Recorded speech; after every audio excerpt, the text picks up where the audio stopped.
Olá, a paz do Senhor Jesus. Estamos aqui para mais uma lição. Desta feita, lição de número 5 da nossa revista CPAD, ao qual se propõe a falar sobre uma perspectiva pentecostal de missões. Forte, a nossa perspectiva enquanto pentecostais de missões. Você sabe o que é fazer missões avivado pelo Espírito Santo de Deus, imbuído do Espírito Santo de Deus em sua vida?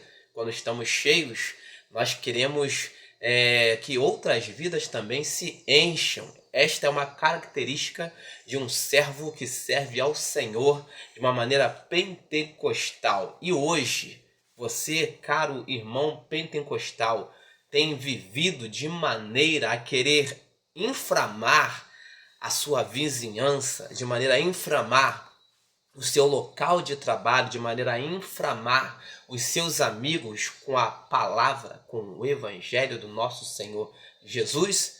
Pois bem, texto áureo diz lá em Atos 1:8, que é a nossa base para este estudo sobre nossa perspectiva pentecostal de missões, e textos de referência, leitura em classe, Atos capítulo 2, verso 1 ao 8, bem como verso 14 e 18. Este quem vos fala, ainda não me identifiquei, para quem não me conhece, eu sou o presbítero Rafael Cardoso, estudante de teologia da Assembleia de Deus, amante da palavra do Senhor e professor de escola bíblica dominical em minha igreja local. Nos ajude a levarmos esta palavra, deixa o seu like e se inscreva em nosso canal. Pois bem, antes de nós falarmos sobre uma perspectiva pentecostal de missões, primeiro nós precisamos voltar como surgiu, de certa forma, o Pentecostes aqui no Brasil, a obra de forma pentecostal aqui no Brasil. Nós somos conhecidos como pentecostais porque alguém iniciou esta obra, porque alguém foi inflamado e quis passar isso adiante. E é importante que nós passemos adiante o que é bom, o que é útil, o que é agradável, o que é gostoso. Por volta de 1867 até 1886, quase 450 mil suecos saíram da Suécia, a dita febre dos Estados Unidos. Quase 450 mil suecos saíram da Suécia em busca de condições melhores nos Estados Unidos. Dentre eles estava a família de Daniel Berg e do Gunnar Wingren, que são os fundadores da Assembleia de Deus aqui no Brasil.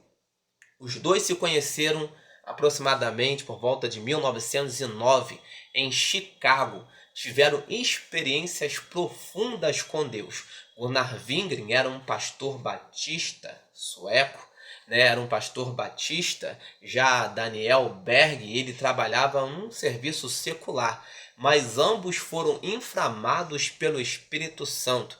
Receberam uma profecia, algo forte, um chamado forte do Senhor, ao qual eles deveriam vir para um lugar chamado Pará, Belém do Pará, no Brasil, atendendo a voz do Espírito Santo, sem nem mesmo conhecer. Alguns dizem com cerca de $90 no bolso, eles desembarcaram em Belém do Pará, aqui no Brasil, e começaram a pregar esta palavra poderosa de Deus, inflamados pelo Espírito Santo do Senhor.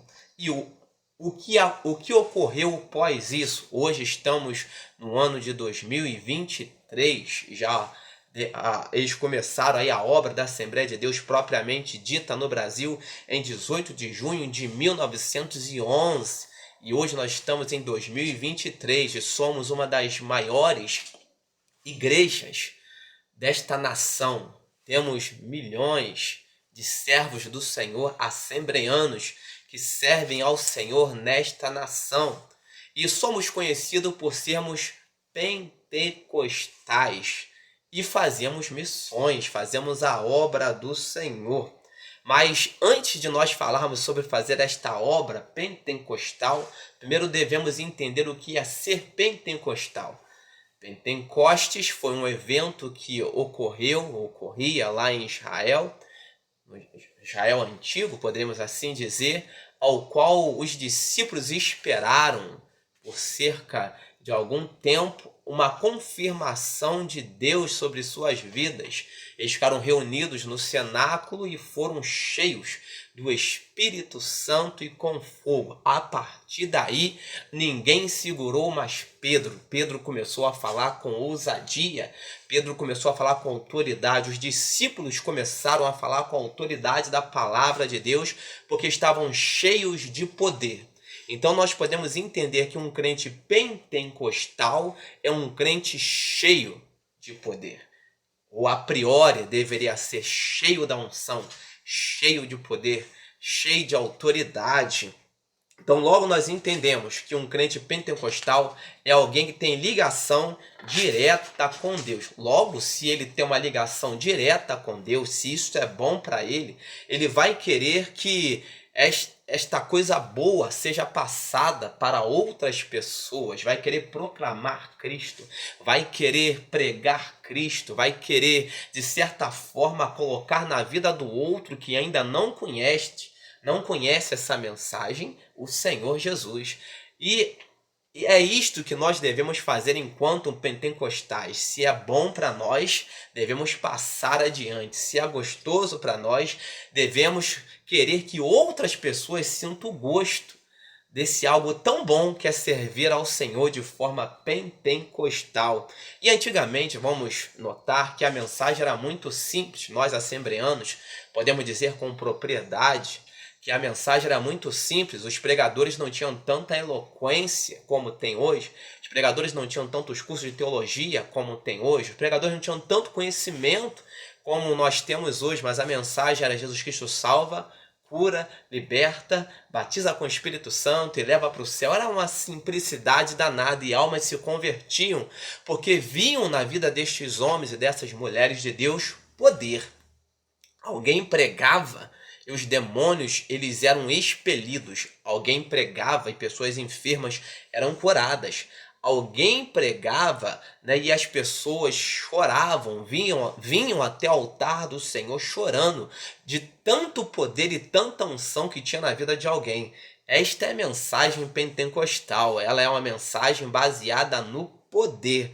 E hoje precisamos, por vezes, de enfeitar o pavão, como alguns dizem, para atrair alguém. Precisamos de efeitos de luzes para atrair alguém para dentro da igreja. Precisamos de contadores de anedotas, de piada em nossos púlpitos para atrair alguém para dentro da igreja, quando, na verdade, o que nós precisamos como pentecostais, na nossa perspectiva pentecostal de missões, é estar cheio de poder. Já bem dizia Paulo, o evangelho é poder de Deus para a transformação de toda criatura. Então, se nós queremos ganhar almas, nós precisamos estar imbuídos de poder, cheios de autoridade, cheios de unção. Mas como hoje levar uma palavra missionária, uma palavra cheia de autoridade em nossos tempos hoje? Como hoje pregar de forma pentecostal,